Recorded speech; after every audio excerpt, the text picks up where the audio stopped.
अस्सलाम वालेकुम। आफाक फारूकी नए प्रोग्राम के साथ आपके सामने हूँ। कोई उज़्र नहीं है, कोई रीजनिंग नहीं है, कोई क्या कहना चाहिए बहाना नहीं है कि 4-5 दिन क्यों नहीं किया, नहीं किया, बस दिल नहीं चाह रहा था।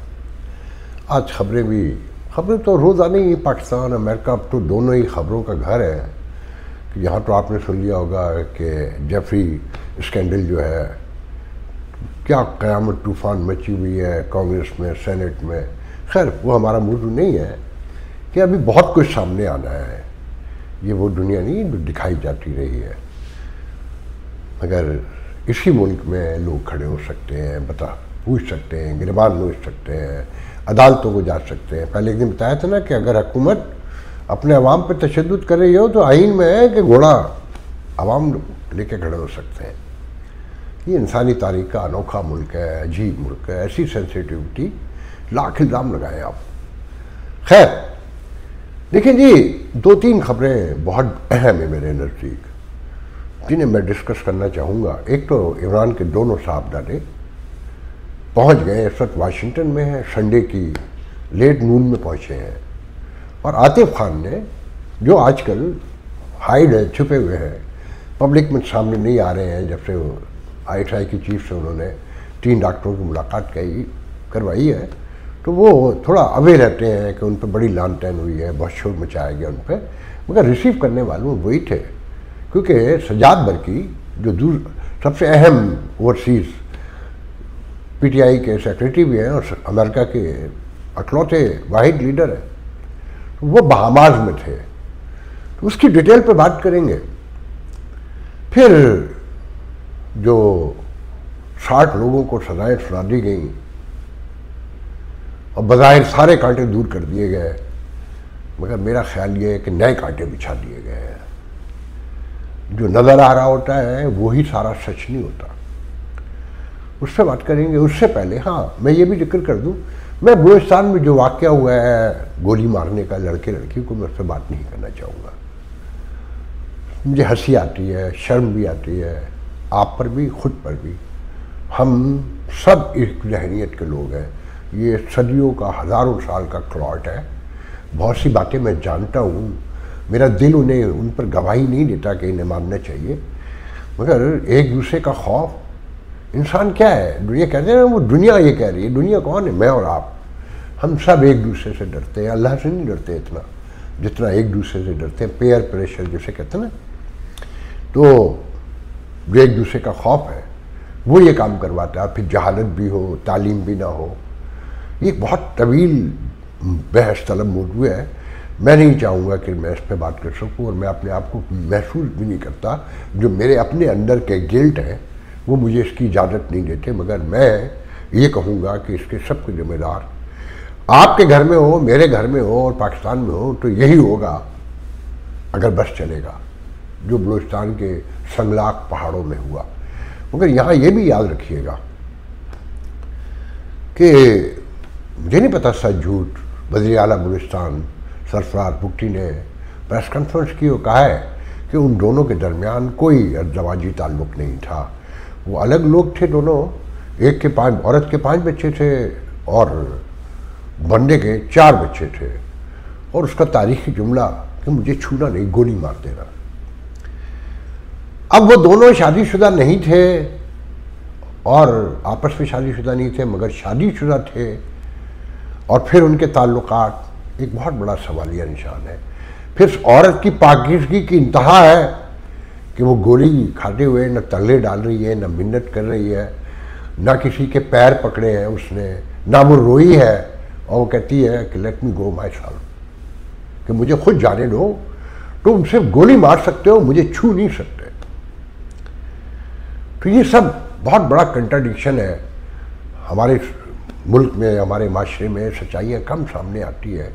मेरी दुआ है कि इस वाक़े की सच्चाई सामने आनी चाहिए।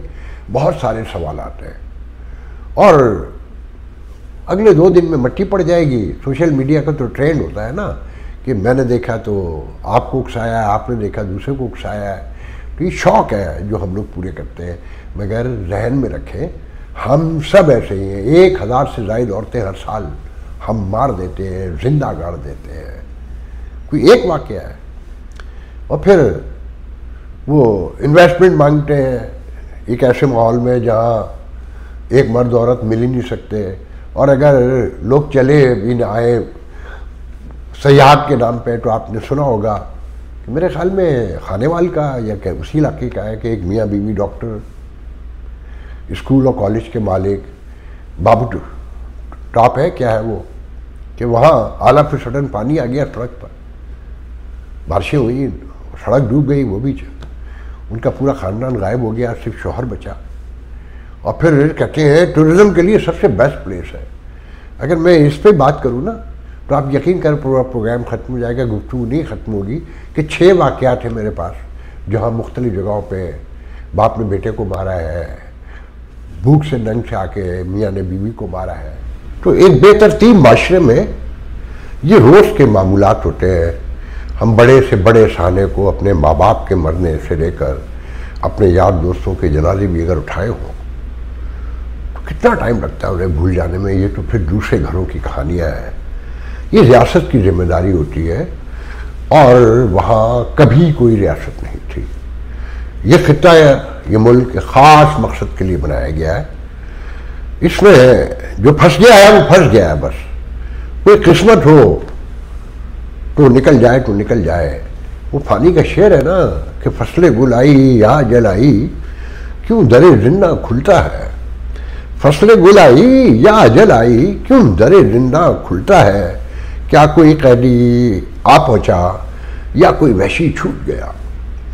तो जो नए पैदा होने वाले कैदी हैं वहाँ, और बहुत से लोग भाग लेते हैं कश्तियों में बैठकर, हम जैसे जहाज़ों में बैठकर, आप जैसे, और मुख्तलिफ रास्तों से, और जश्न मनाए जाते हैं वहाँ से निकलने के। और हुब्बुल वतनी का जो ड्रामा है उस पर अरबों रुपए खर्च किए जाते हैं सालाना, अरबों रुपए, कि जितनों को रोक सकते हैं रोक लो।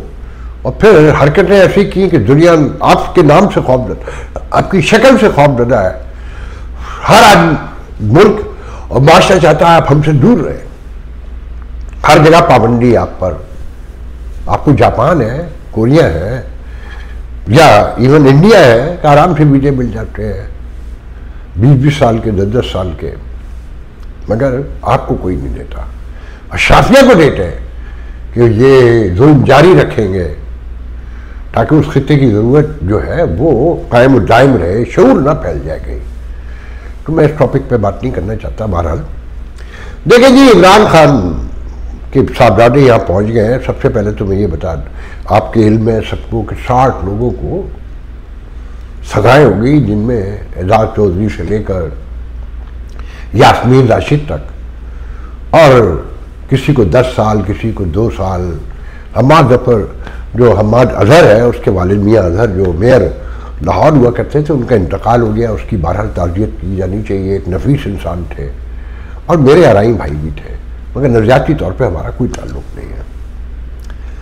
उनके हवाले से भी पहले मैं ये बता दूं कि जब अभी लास्ट ईयर की बात है, 9 मई के 1 साल के बाद की, अब तो 2 साल हो गए ना, तो मेरे सामने उनका किसी को फ़ोन आया और कहने लगे मैं प्रेस कॉन्फ्रेंस कर रहा हूँ फौज के खिलाफ। वो तैयार हो गए बिल्कुल। तो जो साहब थे वो बड़े सियाणे, बड़े चलाक, बहुत पुराने ब्यूरोक्रेट, जिन्होंने इस मुल्क को सही मायनों में तुन के खाया है, और बहुत नाइस वे में खाया है बजाय ना कि इल्ज़ाम तो फौज पे लगता है, सियासतदानों पे लगता है, ये बीच में कोने, बल्कि कह रहे हैं कोने में बैठे दही खा रहे, माल ये असल खा रहे। उन्होंने पहले इनकी पूरी तकरीर सुनी कि मैं आज फौज में नहीं छड़ना है, भाई जवान बेटा गायब है, और उस ज़माने में खबरें भी अजीब अजीब थी कि बस मैं हूँ जा रहे हैं प्रेस कॉन्फ्रेंस करने फौज के खिलाफ। उन्होंने ठंडा किया 1 घंटे की तकरीर सुनने के बाद, 40 मिनट की। वो कहा कि आपके ख्याल में आपकी इस तकरीर से आप जो बीमार है, इस पर शदीद बुढ़ापे में, आपके बेटे को फ़ायदा होगा या आपको कोई फ़ायदा पहुँचेगा? आप जेल जाने के काबिल हैं, आप जो बाहर से कोशिशें कर रहे हैं वो भी ख़त्म हो जाएंगी अगर आपने तकरीर कर दी। बारह वो बड़ी मुश्किल से ठंडे हुए, तो बहरहाल वो चले गए। यास्मीन राशिद जैसी खातून 74 साल जो कैंसर की मरीज है, उसे भी नहीं छोड़ा उन्होंने। पहला सवाल तो यह है कि क्या ऐसे मुल्ज़िमान को सजाएं होनी चाहिए? बिल्कुल होनी चाहिए कि जो फौजी मराकज़ पे हमले कर दें अपनी with in society, with in state, इसका मतलब तो ये हुआ ना कि इराक शाम बन गया। पहला तो यह है कि ये कानून इंसाफ के तकाज़ों के मुताबिक तो सजा ही होनी चाहिए, मगर इससे भी पहले एक सवाल है, ये वक्त आया क्यों, ऐसा हुआ क्यों? पहला ज़हन में आता है कि लोग इतने अक गए, इतने तंग आ गए आपसे कि उनके पास इसके सिवा कोई रास्ता नहीं रहा कि उन्होंने शहीदों के मुजस्समे भी तोड़ दिए। वो कोर कमांडर हाउस में घुस गए जो पहले जिना हाउस नहीं कहलाता था, और कायदे आजम की रिहाइशगाह पर कब्जा किया हुआ था। जब तक वो जिना हाउस नहीं था, वो कोर कमांडर हाउस था। फिर आपने हुल्बुल वतनी का चूरन डालने के लिए और जोशे जज्बा जहाज और शहादत पैदा करने के लिए उसे जिना हाउस करार दे दिया। ऐसा ही हुआ ना। तो अगर कोई बड़ी कौम होती और आला से सडन ये वाकया हुआ होता तो पहली तहकीकात तो ये होती, कमीशन बनता कि कौम में ये बगावत फूटी कैसे कि अपने ही सिक्योरिटी के मोस्ट सेंसिटिव इदारे पर आप उनके अहम मराकज़ पर हमलावर हो गए और अपने शोहदा की कुर्बानियां भूल गए। मगर ऐसा कुछ नहीं हुआ, बल्कि उसका फायदा उठाते हुए एक बड़ी जमहूरी पार्टी को, जिसका मैं शदीद मुखालिफ हूं नजरियाती तौर पर, मगर वो उस मुल्क की सियासत का अहम तरीन हिस्सा है, द मोस्ट पॉपुलर पार्टी, उस पर बैन लगाने से लेकर हर तरीका आजमाने की कोशिश की, उससे बदला छीन लिया, इंतखाबात से बाहर कर दिया, लीडर अंदर कर दिया, सारे काम, और उसे लाए भी खुद थे। और वो बड़ी बेहयाई से अपने आप को ये पॉलिटिकल भी कहते हैं और इकरार भी करते जाते हैं कि हाँ उसको फलाना लाया था, उसको फलाना लाया था। और वो जब से ये मुल्क कायम हुआ है यही काम कर रहे हैं। तो हो सकता है कि कायदे आज़म को इस मुल्क के बनाने की सच्चाई ना बताई गई हो, मगर इस फौज को बता दी गई थी। इससे तो भत्ता पहले हो चुका था,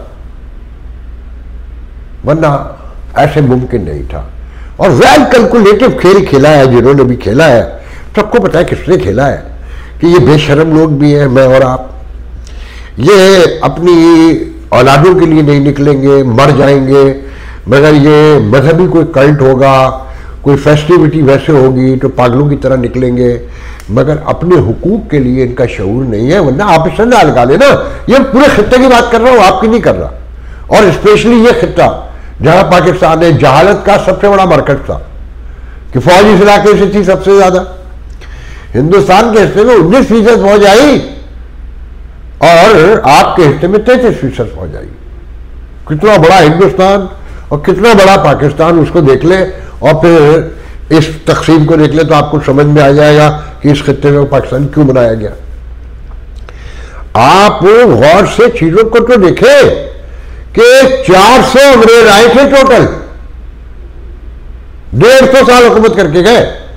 उन्हें पता था कि ये बेगैरत तरीन लोग हैं, ये अपनी अना और अपना बाबा उत्ता रखने के लिए अपने आप को एक दूसरे का मर्डर कर देते हैं, और कोई ना मिले तो अपनी मोटियां नोचना शुरू कर देते हैं। एक दूसरे को लड़ा के उन्होंने उस वक्त के 40 करोड़ के हिंदुस्तान को अपने 150 साल तक अपनी मुट्ठी में रखा। इससे बड़ा कोई सबूत नहीं मिल सकता। तो ये भी जो कर रहे हैं उसी माइंडसेट के साथ कर रहे हैं कि उनको पता है कि कोई बाहर नहीं निकलेगा।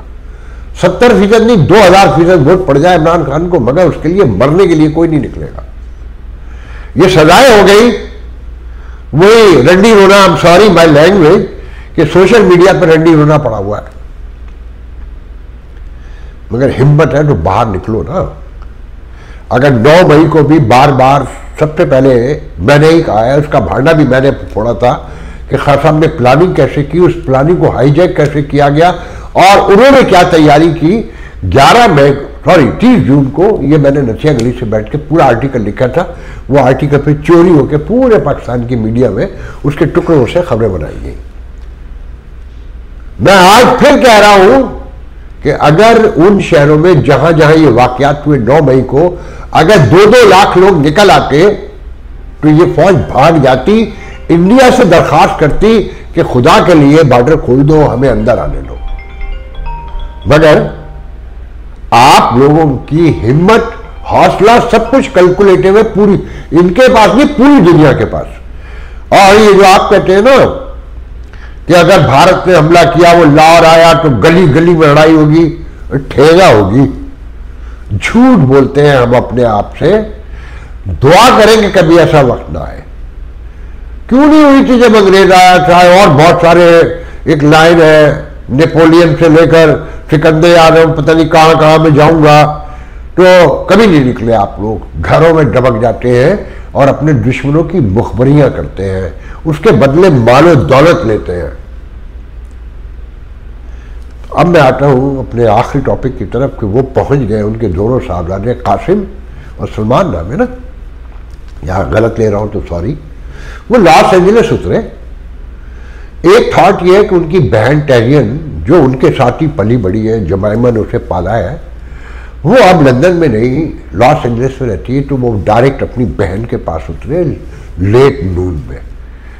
मगर मैं इसकी तस्दीक नहीं करता, क्योंकि कुछ लोगों का ख्याल ये है कि उनकी मुलाकात तय थी रिचर्ड ग्रिनेल से, जो एडवाइजर है डोनाल्ड ट्रंप के और जो इमरान खान के हक में पहले बड़े ट्वीट करते रहे हैं और फौज को ललकारते रहे हैं, हुकूमत पाकिस्तान को तंजिया जुमले कहते रहे ट्वीट में। फिर उनके दोस्त से कहा वो जो मिनरल्स के हवाले से और डेलस के, और जिन्होंने ये क्रिप्टो की डील में भी नाम लिया जाता है, मैं नाम भूल गया उनका, बड़ी कंपनी बताई जाती है, और उन्होंने सफाइयाँ पेश की कि रिचर्ड ग्रिनेल को तो पता नहीं था, उनको यूज़ किया गया पैसे दे के। तो अब मेरी उनसे बात होगी, वो नहीं हिमायत करेंगे इमरान खान की। मगर उसी रिचर्ड ग्रिनेल से जो डोनाल्ड ट्रंप के बड़े करीब हैं, उनके साहबजादे लॉस एंजलिस में उतरते ही मिले हैं। फिर मंडे उनको लेने के लिए ह्यूस्टन से आतिफ खान गए थे, क्योंकि मोहतरम जनाब सजाद बर्की अपनी फैमिली के साथ बहामास गए हुए थे। वो संडे की लेट नाइट ह्यूस्टन वापस आए और Monday early morning Washington DC यहां से निकल गए, और वहां से आतिफ खान और वो दोनों इमरान खान के साहबजादे वाशिंगटन डीसी पहुंचे। अच्छा, इस सबको कोऑर्डिनेट कर रहे हैं लॉस एंजलिस से आसिम महमूद, जिनके बारे में पिछले दिनों कुछ लोगों का ख्याल था कि उन्हें पाकिस्तानी इस्टेब्लिशमेंट ने स्नब कर दिया है। उनकी पुरानी कुछ फाइलें उनके इलाके की दिखा के, वो मैं फिर कभी गुफ्तगू करूंगा, आज वो मेरा मौजू नहीं है। तो उनके वालिद से लेकर उनके दोस्त, उन सबका नाम आता है कुछ चीज़ों में, और वो 4-6 महीने खामोश भी रहे थे कि ब्रेड शर्मन हर वक्त उनके साथ होते हैं, क्योंकि आसिम महमूद ने इलेक्शन के नाम पर, कांग्रेस के इलेक्शन के नाम पर पूरे अमेरिका से, पाकिस्तानियों से नहीं मुसलमानों से भी चंदा किया था। सबको पता था वो हार जाएंगे। उसमें खर्च कितना हुआ उससे हट के वो पब्लिक रैकेट देख सकते हैं, मगर अच्छे खासे पैसे बचे हुए, तो वो चिप इन करते रहते हैं कांग्रेसमैनों को अपने काम के लिए, अपने सियासी पॉलिटिकल मकासद के लिए। तो ब्रेड शर्मन को वो सबसे ज़्यादा वो करते हैं, तो वो उनके साथ है। आई एम सॉरी टू से। तो ये यहाँ का कल्चर है, पॉलिटिकल कल्चर है कि जनाब कांग्रेसमैन को घर बुलाइए, सेनेट को बुलाइए, अगर आप बड़ी फंडिंग करते हैं तो आप अपने ताल्लुकात बना सकते हैं, पॉलिटिकली आप आके मूव कर सकते हैं। तो उनसे मुलाकात हुई है, और एक दो और मुलाकातें भी हैं, मगर वो मेरे इल्म में नहीं है। मगर मेरे नजदीक ये कोई बड़ी खबर नहीं है। उसकी वजह मैं एक बात बता दूं। देखें, एक बात तय है कि अमेरिका से फिलहाल इमरान खान के हक में कुछ नहीं होने जा रहा, स्टेट की तरफ से, एडमिनिस्ट्रेशन की तरफ से, कि स्टेट के एडमिनिस्ट्रेशन के मकासद बिल्कुल अलग है। कांग्रेसमैन, सेनेटर्स और दूसरे लॉबियस्ट जो हैं उनके मकासद बिल्कुल अलग होते हैं, और उनका थॉट प्रोसेस भी अलग होता है। इमरान से अमेरिका ही नहीं कि इमरान ने वाहिद आदमी ने कि नेटो की सप्लाई रोकी, ड्रोन के खिलाफ जो हमले हुए शुमाली वजिस्तान में उनके खिलाफ गुफ्तगू की, और बहुत सारी चीज़ें इस्तेमाल, फिर झूठा इल्ज़ाम आयद किया कि जनाब ये तो हुकूमत हमारी इन्होंने गिराई है। इमरान से चाइना भी नाराज है, सीपैक बंद किया। सऊदी अरब भी नाराज है कि नई ओआईसी बना रहे थे। टर्की भी नाराज है कि उसके साथ मिलकर नई ओआईसी बन रही थी, अचानक बीच में उसे छोड़ दिया। सब नाराज है, कोई नहीं चाहता कि इमरान खान दोबारा इख्तियार में आए। एक माइंड सेट है वो, जिसके बारे में कोई कुछ नहीं कह सकता। कि बजाय तो कहते हैं ना, डोनाल्ड ट्रंप का किसी वक्त भी दिमाग इधर से उधर हो जाता है, वो कोई फैसला बदल देते हैं और किसी वक्त भी कुछ कह देते हैं, मगर वो बहुत रहीन आदमी, शार्प आदमी है, एक एक चीज कैलकुलेटिव होती है पॉलिटिकली, और वो खड़े रहते, स्टैंड लेते, डट जाते हैं। भाई पीटीआई को तो चाहिए था कि उनकी आज़ादी की रिहाई की तहरीक के बजाय पाकिस्तान में बहाली जमहूरियत की तहरीक चलानी चाहिए थी सारी पार्टियों के साथ मिलकर, मगर वो तो कहते हैं कि ये चोर है, ये तो चोर दरवाजे से आए। वो तो भाई आप भी आए थे, तो कल्चर तो बिगनिंग से बदलना पड़ता है ना। इनकलाब फ्रांस में उन्हें नहीं मार दिया गया था जो इनकलाब के बानियों में शामिल है। अगर गौर से पढ़े तो आपको हैरानी होगी, बहुत से लोगों को मार दिया गया कि उन पे शुबा था, मुश्तबा थे, या उनके करैक्टर से लोग मुतमईन नहीं थे।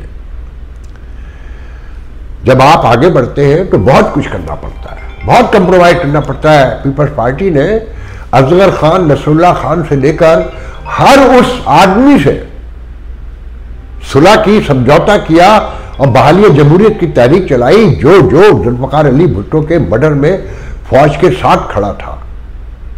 और फिर अली भुट्टो की मां नुसरत भुट्टो ने मुझसे ही कहा, और एमआईडी टूटी जब वो सीनियर वजीर थी, कि सब मेरे पैरों में आके बैठे थे तो मैंने माफ किया था। वो एक तफसील है फिर कभी सही। तो मगर पीटीआई के इंतहाई सीनियर लोगों ने मुझसे कहा है, मुझसे गुफ्तगू करके, देखें आफाक भाई बात आपकी ठीक है कि अमेरिका मूड में नहीं है, मगर अगर वहां भी सुलह होनी है तो सुलह का रास्ता यहीं से निकलेगा, जो भी रिलीफ मिलना है। मैं इसको और डिटेल से बयान कर सकता हूं, मगर यही समा पेश का सबसेंस यही है कि पीटीआई का ख्याल यह कि सुलह का रास्ता भी अमेरिका से ही निकलेगा और यहां से ही कहा जाएगा, पुशिंग होगी तो वहां कोई नरम गोशा पैदा होगा। अब साथ में विरोध बड़ा हो रहा है। जो सबसे बड़ी खबर है कि जनाब वो इमरान खान की बहन जमायमा और दीगर अफराद, जो हलीमा खान ग्रुप है और इमरान खान, सबको मिला के एक रिस्ट्रिक्शन साथ आई है उनके बेटों के कि ये जुल्फी बुखारी से नहीं मिलेंगे, शहबाज गिल से नहीं मिलेंगे, मोहित राजा से नहीं मिलेंगे, वजाहत से नहीं मिलेंगे, ये यूट्यूबर जो है, और जुल्फी बुखारी जो अभी हेयरिंग के लिए आए थे और जिन्हें लोग उठाए पीटीआई के फिर रहे थे। हमारे दोस्त नवीद बड़ाई साहब ने मुझे अपने घर पे खाने पे बुलाया था और वो हेयरिंग में उन्होंने अपने आप को इमरान खान के रिप्रेजेंटेटिव के तौर पे कांग्रेस में पेश किया। तो सज्जाद बरकी ने बाकायदा लेटर जारी किया उन कांग्रेसमैनों को, हेयरिंग को, कि इमरान खान के खानदान और इमरान खान का फैसला है कि उनकी हेयरिंग में उनके बाप को, इमरान खान को अगर कोई रिप्रेजेंट कर सकता है तो वो सिर्फ उनकी औलाद है और कोई रिप्रेजेंट नहीं कर सकता। तो जब मैंने बताने वाले से कहा कि जुल्फी बुखारी वो तो इतने करीब, तो उन्होंने कहा सब ऐसे ही है, सब अपने काम निकाल रहे हैं और अपनी पॉलिटिक्स को जिंदा रखना चाहते हैं, अंदर से सब टूटे हुए हैं। और इस पर पार्टी उनके खानदान के हिदायत की पाबंद है कि इनमें से किसी से वो नहीं मिलेंगे, दोनों बेटे, और दूर रखने की कोशिश की जाएगी और दूर रखा जाएगा। एक आतिफ खान, सज्जाद बरकी और जो उनके पसंदीदा लोग होंगे वो उनसे मिलेंगे, मगर जुल्फी बुखारी से, शहबाज गिल से और वजाहत से और मोहित पीरजादा से नहीं मिलेंगे, जो उनके नाम बेचकर रोटियां खा रहे हैं।